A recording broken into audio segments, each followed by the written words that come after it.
Ce que l'on a voulu vous cacher pourrait-il, en réalité, transformer à jamais le visage de la sécurité mondiale? Imaginez, une opération secrète, baptisée « Chaleur d'été », a couvert la totalité du territoire des États-Unis.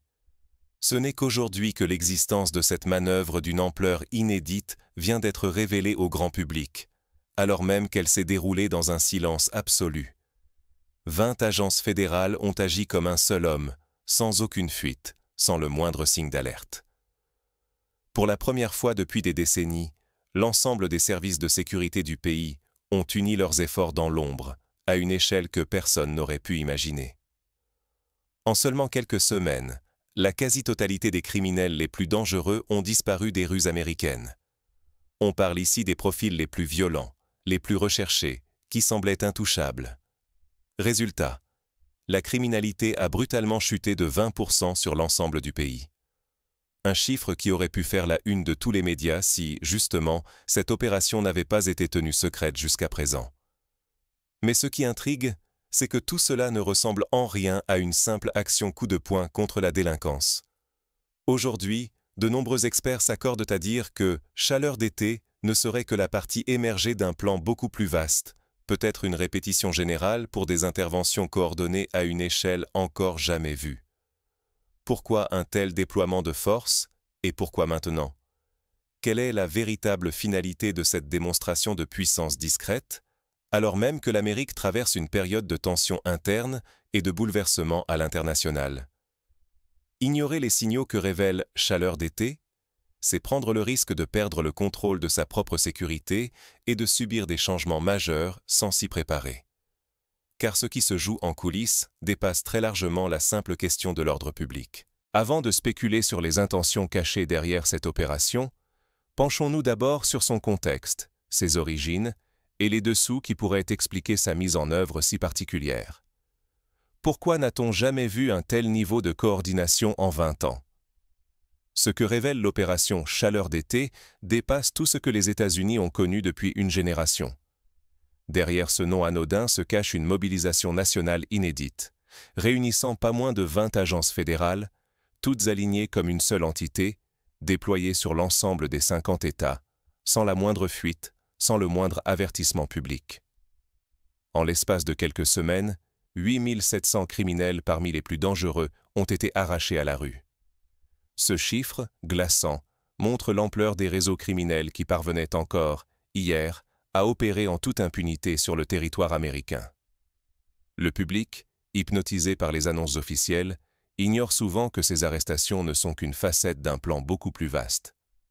Dans cette offensive secrète, 2200 armes ont été saisies. Mais que deviennent-elles? Les rapports restent muets sur leur sort. Cette opacité interroge. Pourquoi tant de discrétion sur des stocks aussi sensibles, alors que la prolifération d'armes demeure un enjeu crucial de sécurité? Autre signal d'alerte, des mouvements inhabituels de matériel militaire ont été signalés dans 6 États, en pleine nuit, transportés par des convois anonymes. S'agit-il de simples exercices ou la préparation à une crise d'une toute autre nature? Aucune explication officielle. Le silence des autorités ne fait qu'alimenter les interrogations, dans un contexte où la sécurité intérieure semble subitement redevenir une priorité absolue. Or, ce changement de braquet ne se produit pas dans un vide. Au même moment, la scène internationale s'embrase. La crise pétrolière entre la Russie et l'Inde menace de bouleverser l'équilibre énergétique mondial, alors que la guerre commerciale sino-américaine s'intensifie avec de nouveaux tarifs punitifs. Dans le même temps, le Proche-Orient s'enfonce dans le chaos, et l'Amérique latine devient le théâtre d'opérations clandestines de plus en plus visibles. Ces foyers géopolitiques se multiplient et s'entremêlent. Les risques pour la stabilité nationale américaine ne sont plus seulement liés à la criminalité ou au terrorisme intérieur, mais à l'enchevêtrement d'intérêts économiques, stratégiques et militaires qui se jouent à l'échelle de la planète. Fermer les yeux sur ces liens, c'est prendre le risque de sous-estimer des menaces systémiques, capables de fragiliser à la fois la sécurité, la prospérité et même les libertés fondamentales de millions de citoyens. Mais derrière cette démonstration de force se cache un problème bien plus profond et inquiétant. Car ce qui inquiète le plus, ce n'est pas seulement l'opération elle-même, mais ce qu'elle pourrait augurer pour l'avenir. À quoi nous prépare-t-on vraiment? Et si cette opération n'était qu'une répétition générale pour un événement plus vaste encore? La question dérange, mais elle s'impose face au silence et à l'opacité qui entoure chaque étape de l'opération Chaleur d'été. Comment expliquer un tel niveau de coordination, en pleine paralysie du gouvernement américain, alors que les décisions politiques semblent au point mort? Jamais, ces 20 dernières années, nous n'avions vu autant d'agences fédérales agir dans une telle discrétion. Les autorités elles-mêmes refusent de communiquer sur la destination finale des milliers d'armes saisies. Où vont-elles? Pourquoi autant de secrets? Cette absence totale de transparence alimente toutes les spéculations et certaines inquiétudes semblent fondées. Derrière les chiffres et les arrestations spectaculaires, d'autres contrats passent inaperçus. Le Pentagone vient de signer des accords secrets avec plusieurs grands fournisseurs militaires, mais cette fois, il s'agit d'équipements destinés à un usage interne. Officiellement, rien à signaler. Officieusement, tout indique que l'État se prépare à autre chose. Mais à quoi? Des témoignages émergent, évoquant des mouvements logistiques inhabituels, surtout la nuit. Dans plusieurs États, des colonnes de camions sans aucun logo traversent les routes sous escorte discrète.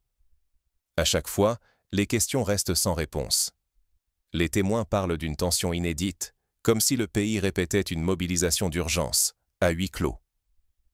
Il y a là une analogie troublante avec les grandes manœuvres internationales, celles qui brouillent la frontière entre sécurité collective et contrôle social. Plus l'opacité grandit, plus la tentation de tout surveiller devient forte, au risque de franchir la ligne rouge et d'installer durablement un climat de suspicion généralisée. Ce qui se joue ici ne relève pas seulement de la sécurité. Il est question de liberté fondamentale. Car si la société baisse la garde face à ces préparatifs, c'est toute la notion de contrôle citoyen qui s'effrite, et, avec elle, le risque bien réel de voir nos droits reculer devant un État sécuritaire en expansion. Or, cette synchronisation nationale s'accompagne d'un bouleversement tout aussi profond à l'échelle internationale. Tandis que les alliances économiques se transforment, la tension monte sur tous les continents. Les frontières changent, les alliances se dissolvent. Qui dirige vraiment le jeu mondial aujourd'hui? À l'échelle planétaire, un séisme silencieux est en cours. Le récent retrait de l'Inde des importations de pétrole russe, sous la pression persistante des pays occidentaux, frappe Moscou de plein fouet. Ce virage isole davantage la Russie, alors même que son économie lutte sous le poids d'un conflit en Europe orientale qui s'éternise depuis plus de 4 années. Ce n'est pas un cas isolé. Un autre front s'embrase, celui de la guerre commerciale entre les États-Unis et la Chine.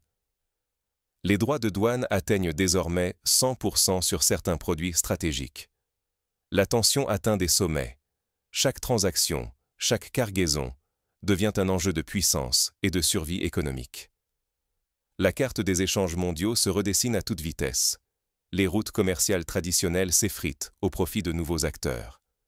Les pays émergents d'Asie et d'Amérique latine voient que leur influence monter en flèche, profitant de la méfiance croissante entre les grandes puissances.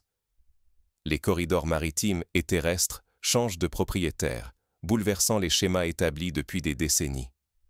Face à cette instabilité, les États-Unis affinent leur stratégie. L'heure n'est plus à l'intervention militaire directe, mais à une diplomatie économique acérée et au contrôle à distance des points névralgiques. Washington préfère imposer ses intérêts par la négociation de traités, l'influence sur les marchés et le pilotage des alliances sans montrer ouvertement ses muscles. Pendant ce temps, au Proche-Orient, la crise humanitaire s'aggrave chaque jour. Victimes et déplacés s'accumulent, tandis que l'assistance internationale peine à suivre le rythme des besoins. Les conflits régionaux s'intensifient, rendant toute solution politique plus incertaine que jamais. Plus au sud, l'Amérique latine fait l'objet d'une surveillance accrue. Les agences de renseignement américaines multiplient les opérations pour endiguer le trafic de stupéfiants et la migration irrégulière. Des réseaux se démantèlent, mais d'autres renaissent aussitôt, alimentés par la pauvreté et la corruption. Dans cette recomposition accélérée, le citoyen lambda se retrouve en première ligne. Les risques sont concrets, hausse des prix, perte d'emplois, déstabilisation des marchés locaux, mais aussi montée des tensions sociales. La paix sociale, aujourd'hui acquise, pourrait s'effriter sous la pression de ces évolutions mondiales abruptes. Alors, sommes-nous seulement spectateurs de ces bouleversements ou artisans d'un nouveau monde? L'enjeu n'est plus seulement géopolitique, il touche à notre quotidien, à notre sécurité et à notre avenir. Pour comprendre comment ces mutations pourraient transformer nos sociétés de l'intérieur, il faut s'intéresser à un événement passé sous silence par les médias, mais dont les répercussions pourraient tout changer. Sommes-nous vraiment prêts, individuellement et collectivement, à faire face à l'inattendu? Dans un monde où les opérations secrètes, comme Chaleur d'été, se multiplient, la vigilance citoyenne n'a jamais été aussi cruciale. Suivre l'actualité de manière critique, interroger les sources d'information et refuser la passivité deviennent des réflexes essentiels pour ne pas se laisser surprendre par des décisions qui engagent notre avenir. Il ne suffit plus de lire les grands titres ou d'accepter des communiqués officiels sans se poser de vraies questions. Qui tire les ficelles de ces opérations? À qui profitent vraiment ces actions massives et secrètes? L'histoire nous rappelle que chaque manœuvre de l'ombre a ses bénéficiaires, souvent au détriment du bien commun. Dans ce contexte, la coopération internationale est indispensable. Le crime organisé et les réseaux de trafic ignorent les frontières. Pour contrer ces menaces, il faut des échanges de renseignements, des enquêtes conjointes, des alliances solides entre États. Mais cette coopération doit aussi être surveillée.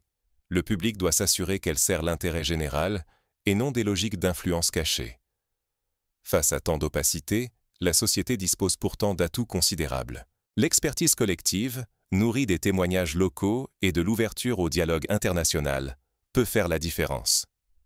Les citoyens, les journalistes d'investigation, les chercheurs et même les lanceurs d'alerte jouent un rôle clé pour dévoiler les vérités dissimulées derrière les chiffres et les discours officiels. L'innovation technologique devient elle aussi un levier puissant. Grâce à de nouveaux outils d'analyse de données, à l'intelligence artificielle et à la veille collaborative, il est possible de détecter plus vite les signaux faibles d'une crise émergente. Mais il faut rester attentif à la manière dont ces technologies sont utilisées pour garantir la transparence et le respect des libertés individuelles. Car le vrai risque, c'est de se retrouver manipulé ou mis devant le fait accompli, alors même que notre sécurité, notre économie et nos droits fondamentaux sont en jeu. L'implication active de chacun est la meilleure arme contre la désinformation et l'arbitraire. Refuser l'indifférence, c'est déjà défendre nos intérêts communs. Alors, comment participer de manière efficace et responsable à la défense de nos intérêts communs?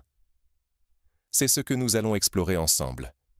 Dans la suite, nous verrons concrètement comment chaque citoyen peut agir, même face à des dynamiques globales qui semblent nous dépasser. Jamais le monde n'a été aussi mouvant, jamais il n'a été aussi crucial de ne pas détourner le regard. Face à la vague silencieuse de l'opération Chaleur d'été, on comprend que ce qui se joue n'est pas qu'une question de sécurité intérieure, mais bien l'ébauche d'un nouveau mode de gouvernement, où la coordination sans précédent des agences n'est que la partie visible d'un bouleversement plus vaste. Ce qui s'est passé cet été aux États-Unis n'est ni anodin, ni isolé. C'est le signe d'une époque où chaque action policière, chaque décision fédérale, chaque rumeur venue d'ailleurs, porte la marque d'une transformation globale des rapports de force. Regarder ailleurs, prétendre que tout cela ne nous concerne pas, c'est accepter que notre sécurité, nos droits et jusqu'à notre futur économique soient dessinés en dehors de nous. Se taire ou détourner les yeux, c'est accepter de subir l'histoire au lieu de la comprendre et y prendre part. Car l'enjeu n'est plus de choisir entre peur et indifférence, mais de décider, collectivement, ce que nous voulons préserver lorsque l'équilibre du monde vacille. Dans ce climat où l'information peut être instrumentalisée, où alliance et trahison redessinent la carte du pouvoir, réfléchir ensemble devient un acte de résistance.